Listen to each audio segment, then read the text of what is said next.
Podcasting is more than just talking, it's listening. BSing with Bob Schmidt.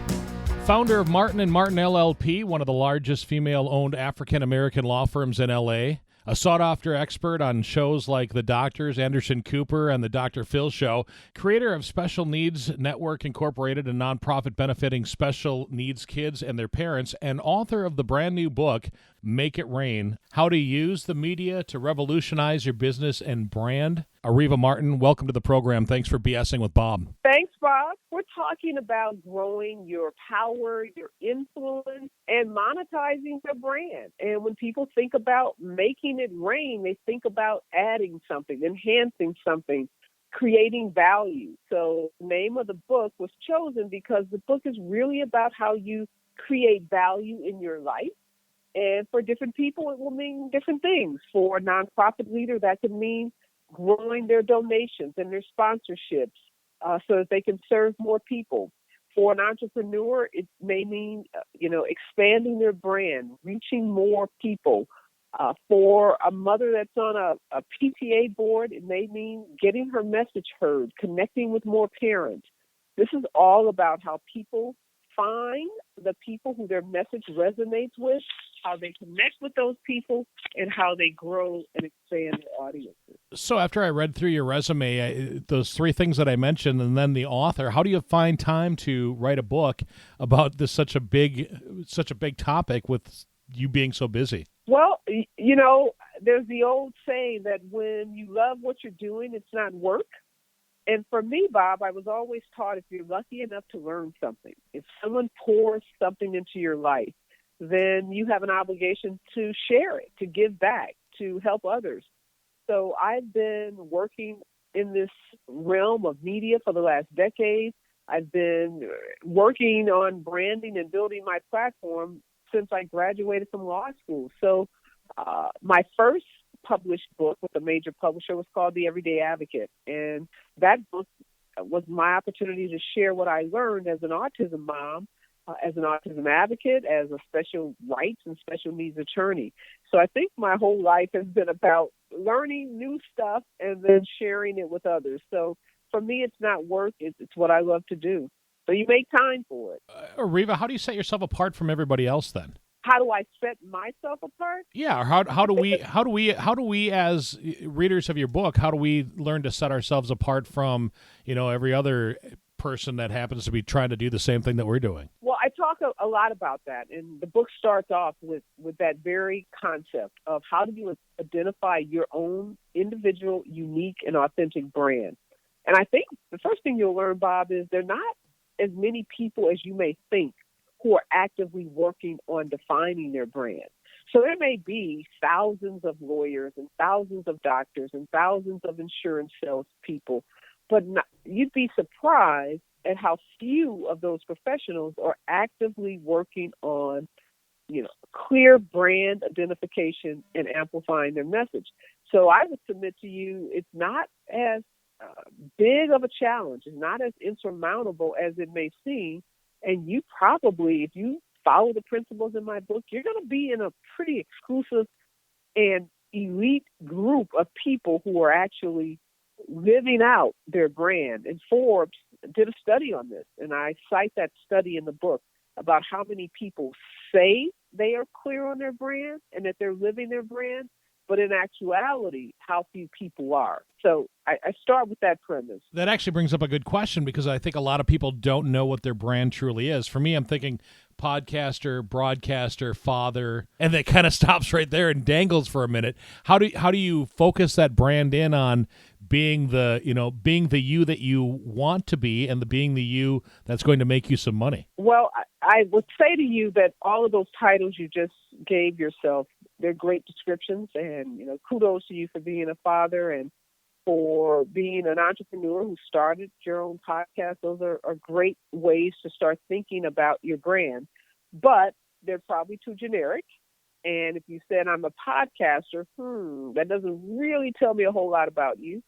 If you told me you're a father, I get that. I know what fathers are. But if you really wanted to connect with people, you've got to give me more. Who are the people you want to connect with? Because there's thousands, as you know, podcasts. and most of them are niche. So you have people who focus on finance, people who are, focused on politics, some who are just doing, comedy in their podcast. So I would tell you, Bob, as you think about your brand, to write down the list of all the things that you're passionate about. Then write down all of your experiences, your learned life experiences, your degrees, if you have, degrees from colleges or universities, your work experience. Those are the things you need to reflect on to start really honing in on your brand. So podcaster, father, announcer, probably too broad, but maybe if you told me, you're a podcaster who connects with business people, who are passionate about marketing widgets, then we're starting to get someplace, because now we're narrowing in on a select group of people. And when you're all over the place, it's hard to do that because, who are you going to target? If you went to LinkedIn, what's your bio going to say? And if I went to that bio, what am I going to learn about you and why am I going to connect with you? That's really the question you're asking yourself as you're trying to define your brand. So that's how you work more on the focus, and with the focus, you'll get more views, more likes, more listens, if you will? Well, not likes, because I talk a lot about that in the book. This isn't popularity contest. This isn't high school. Social media, and I have a whole chapter on that. When you're building your social media, you're really focused on engagement, because there are lots of people who have big social media accounts, but they have no influence. So you want to become an influencer in your specialized area. So you want people to jump. When you say jump, you want them to say how high. You want to be able to move people into action. That's what influencers do. You look at some of the biggest brands out there, like Elon Musk. He sells the super popular, super sexy, hot Tesla cars. Mm-hmm. And when Elon Musk talks, people listen. When he, tells us that, we should all be looking forward to taking our personal trips to the moon, he has us thinking about that as a real possibility, whereas before we never thought it was humanly possible.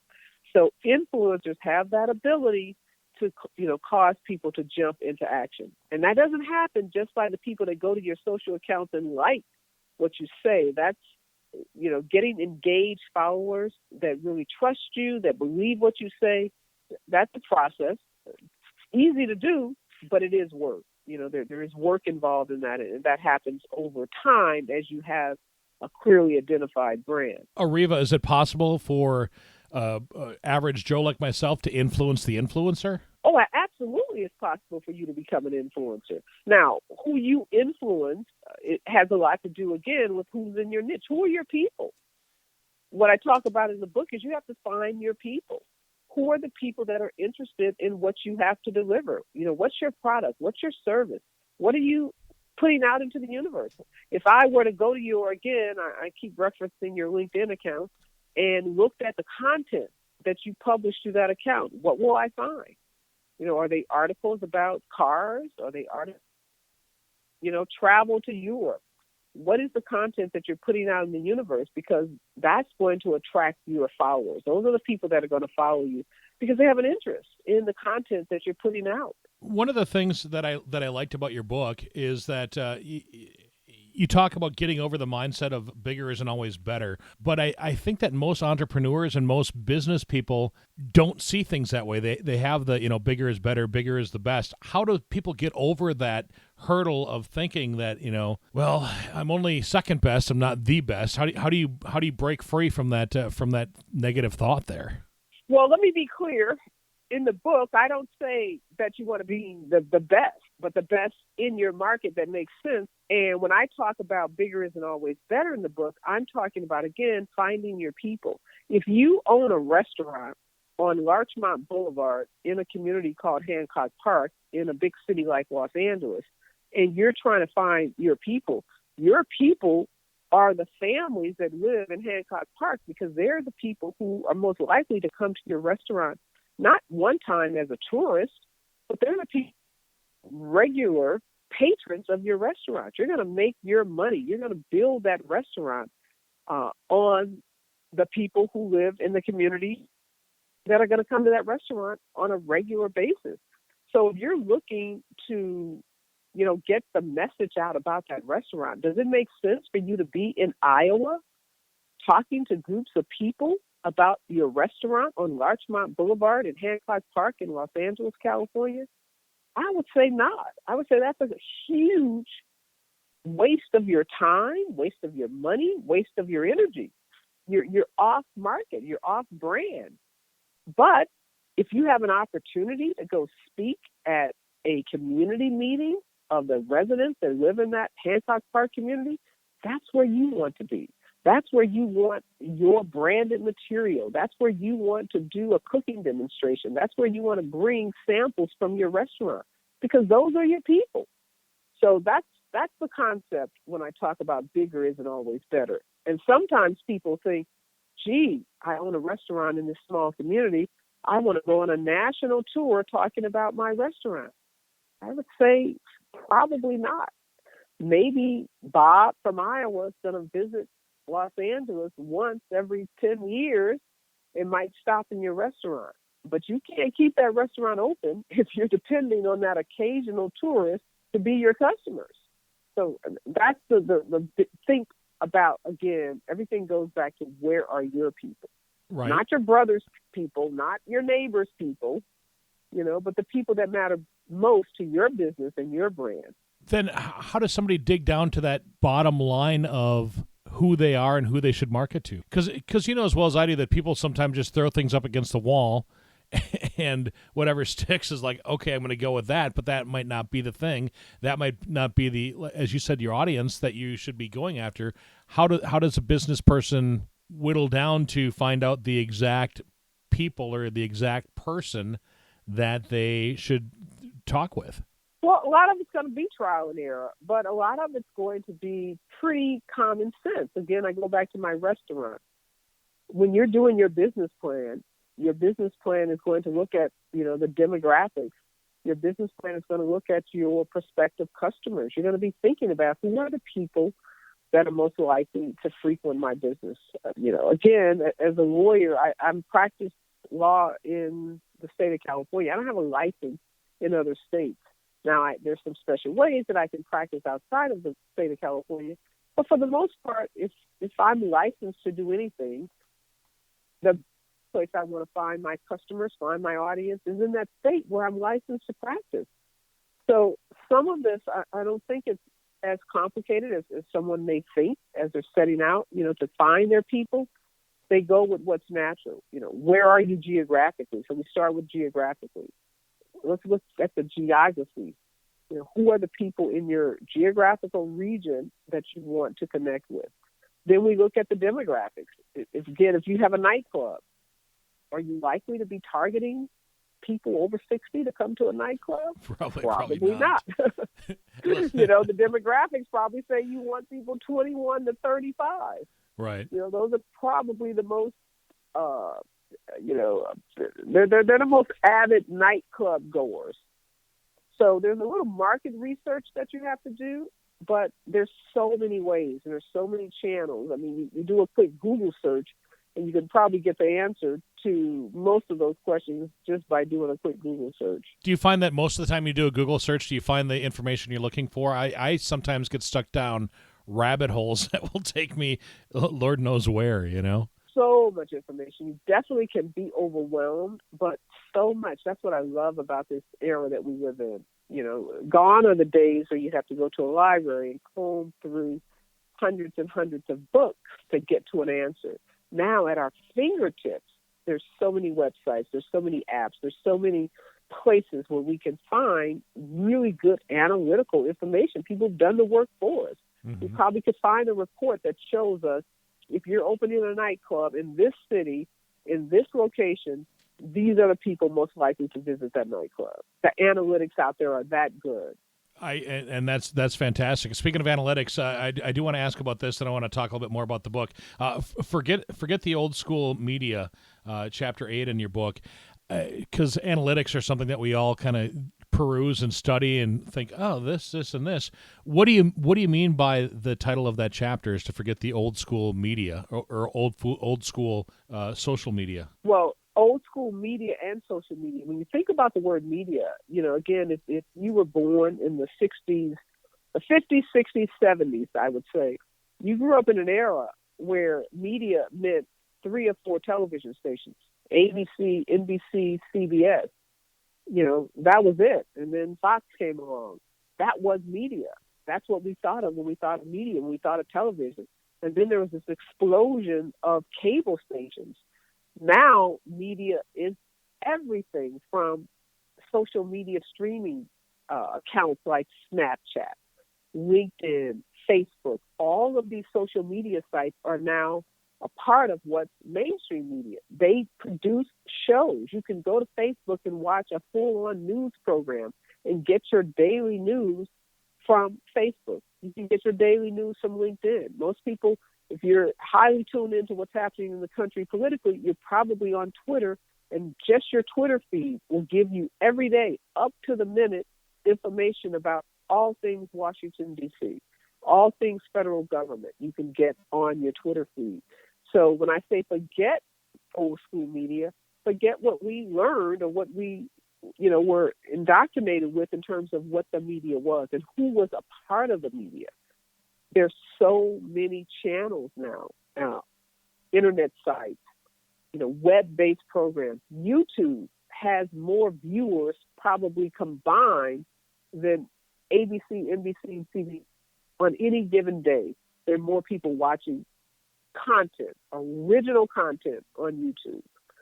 So we have to rethink, this concept of media, because it's really, really gone through a major evolution in the last decade. Will the book Make It Rain help me to kind of focus in on which media would be best for my particular business? Oh, absolutely. I share in the book various social media sites, different media channels, and I help people walk through, again, what's going to be best for them where they are, because this isn't a one-size-fits-all. So, again, if you're Bob in Iowa and I'm Mary in Sacramento, and we're business owners, our businesses are different, our geographics are different, our demographics are different, and what's going to work for me, Mary in Sacramento, may not work for you, Bob, in Iowa. And so I take people through an exercise of trying to figure out, again, it's all about finding your audience, because those are the people that are going to follow you. Those are the people that you're going to be able to influence. They're the people that are going to buy your goods, your services, your products. If you're an activist, those are the people that you're going to activate to, respond to whatever call to action you may put out. Well, that's a great last question here, Areva. Who is the person that you need to activate to go pick up the book, Make It Rain? I want entrepreneurs, business owners, book authors. People write books all the time, Bob, and they have no clue about how to promote those books, how to build a platform to get that book in the hand of readers. So I want authors to pick this book up because it will help them build a platform that will position them to write not just a great book, but have a book that is successful in the marketplace. I want nonprofit leaders who are trying to grow their donation base, grow their sponsorship base, raise money for their nonprofits. I want them to pick this book up. I want student activists, people who are lifting their voices and raising their voices on issues from gun control to homelessness. I want them to pick this book up because this book will also help them. You got the book, Bob, because a friend was at the taping of the Dr. Phil show. That show will air on March 19th. Dr. Phil said, if you own a computer, you need this book. So I think that pretty much explains the universe of people that I would love to have this book, in the hands of. Areva, if there's 3 things that my listeners could have as a takeaway of the book Make It Rain, what would those 3 be? Number 1 would be work on identifying your brand. You need clarity of brand before you can even talk about amplifying your message. So that would be number 1. Number 2 would be really engaging on social media and not just putting up an account and occasionally checking it, but really committing yourself to engaging on social media, because that's where most of the people you're going to connect with are. And when people Google you, they're going to also look up your social accounts, and they're going to want to see that those accounts are actively engaged account. They're active and engaged accounts. And number 3 would be, just jump in the game. You've got to figure out some way to start engaging people, whether it's through a blog, a podcast, a regular Facebook Live event that you do on your Facebook page. But if you don't, shine your light, people won't know that you're there. And so many times people have a great product, they have a great service, but nobody knows about it because they aren't shining that light.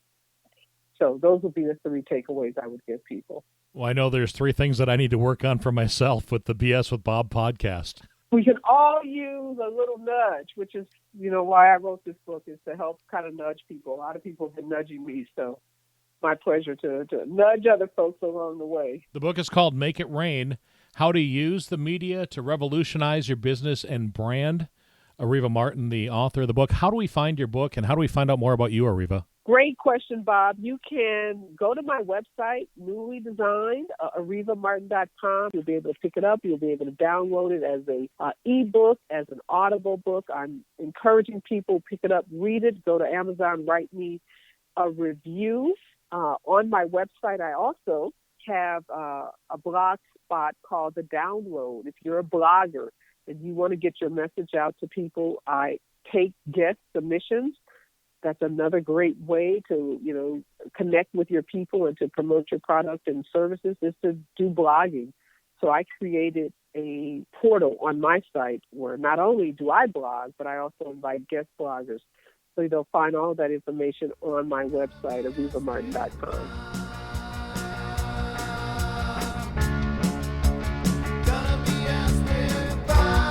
The BSing with Bob Schmidt podcast is brought to you by Orange Computer. Find them online at orangecomputerlax.com. This has been another podcastforhire.com production.